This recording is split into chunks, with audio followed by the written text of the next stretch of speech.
रहे हैं आपकी आवाज। आज हम बात कर रहे हैं एक ऐसे मुद्दे पर जो हाल फिलहाल में बड़े पैमाने पर चर्चा का विषय बना हुआ है। ये एक ऐसा विषय बन गया है जिसके बारे में हर कोई जानता है। हम बात कर रहे हैं बीड़ जिले के मसाजो गांव के सरपंच संतोष देशमुख हत्याकांड की, और इससे जुड़ी कई खबरें सामने आई है। ऐसी ही एक खबर ये है कि इसमें अभी भी सबसे बड़ा नाम यानी वाल्मीकि कराड़ का आया है। तो चलिए विस्तार से जानते हैं और समझते हैं क्या है पूरा मामला। 28 मई 2024 को विंडमिल कंपनी के कर्मचारियों का अपहरण किया गया। बदले में 2 करोड़ रुपए की फिरौती मांगी गई और कहा गया कि अगर काम दोबारा से चालू करना है तो और पैसे दे दो। ये कंपनी अपने विंडमिल प्रोजेक्ट के लिए जमीन अधिग्रहण करने वाली थी।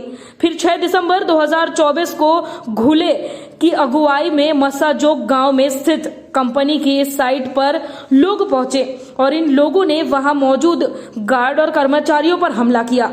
फिर जब इसकी सूचना सरपंच संतोष देशमुख को मिली तो वो भी कुछ गांव वालों को लेकर मौके पर पहुंचे। इसके बाद 2 गुटों में जमकर झड़प हुई। घुले को गिरफ्तार किया गया।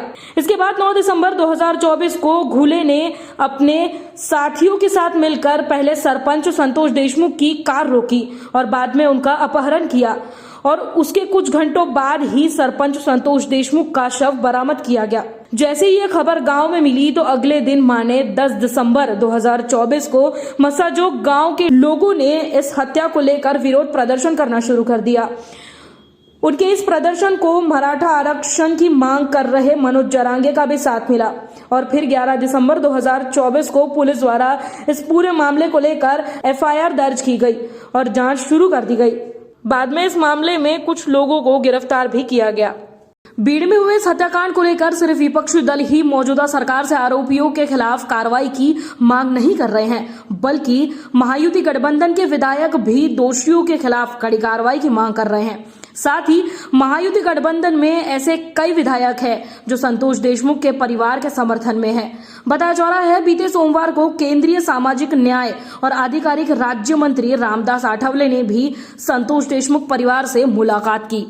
संतोष देशमुख हत्याकांड को लेकर दिन ब दिन विरोध प्रदर्शन हो रहे हैं और जनता द्वारा न्याय की मांग की जा रही है। लेकिन इस बीच एक अपडेट सामने आई है कि इस हत्याकांड के आरोपी वाल्मीकि कराड़ ने मंगलवार को पुणे के सीआईडी ऑफिस में खुद को सरेंडर किया। बताया जा रहा है कि सीआईडी इस हत्या के पूरे मामले की जांच कर रही है। ये भी कहा जा रहा है कि वाल्मीकि कराड़ सरपंच देशमुख हत्या के बाद से ही फरार चल रहे थे, जिसकी वजह से सरकार की किरकिरी हो रही थी। लेकिन अब सीआईडी दफ्तर जाने से पहले वाल्मीकि कराड़ ने एक वीडियो जारी किया जिसमें कराड़ ने हत्या को लेकर खुद को फंसाए जाने का आरोप लगाया और कहा कि राजनीति प्रतिशोध की वजह से मुझ पर आरोप लगाए जा रहे हैं।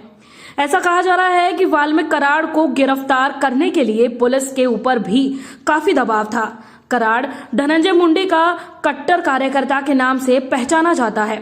अब इस मामले में धनंजय मुंडे को भी मंत्री पद से हटाने की मांग हो रही है। विपक्ष ने महाराष्ट्र विधानसभा के शीतकालीन सत्र के दौरान आरोप लगाया था कि कराड़ हत्या के इस मामले में मुख्य साजिश करता है, लेकिन उसे गिरफ्तार नहीं किया जा रहा है। सरपंच की हत्या के मामले में कराड़ की गिरफ्तारी की मांग को लेकर शनिवार को हजारों लोगों ने बीड़ शहर में मौन विरोध मोर्चा निकाला था और इसमें भारतीय जनता पार्टी और राष्ट्रवादी कांग्रेस पार्टी सहित सत्तारूढ़ महायुति गठबंधन के विधायक भी विरोध प्रदर्शन में शामिल हुए थे। सरपंच संतोष देशमुख की हत्या के 25 दिन बाद भी 3 हत्यारे अब भी फरार है। इसलिए बीड़ पुलिस और सीआईडी की कार्यकुशलता पर संदेह जताया जा रहा है। इस केस की जांच के लिए सीआईडी की कुल 9 टीमें बनाई गई हैं और इनमें करीब 150 लोग शामिल हैं। हालांकि सीआईडी वाल्मीकि कराड़ और 3 अन्य आरोपियों का पता लगाने में असमर्थ रही है। ऐसे में सूत्रों से मिली जानकारी सामने आ रही है कि संतोष देशमुख मामले में हत्यारों से एक देश छोड़कर भाग गया है। स्पेशल रिपोर्ट, आपकी आवाज।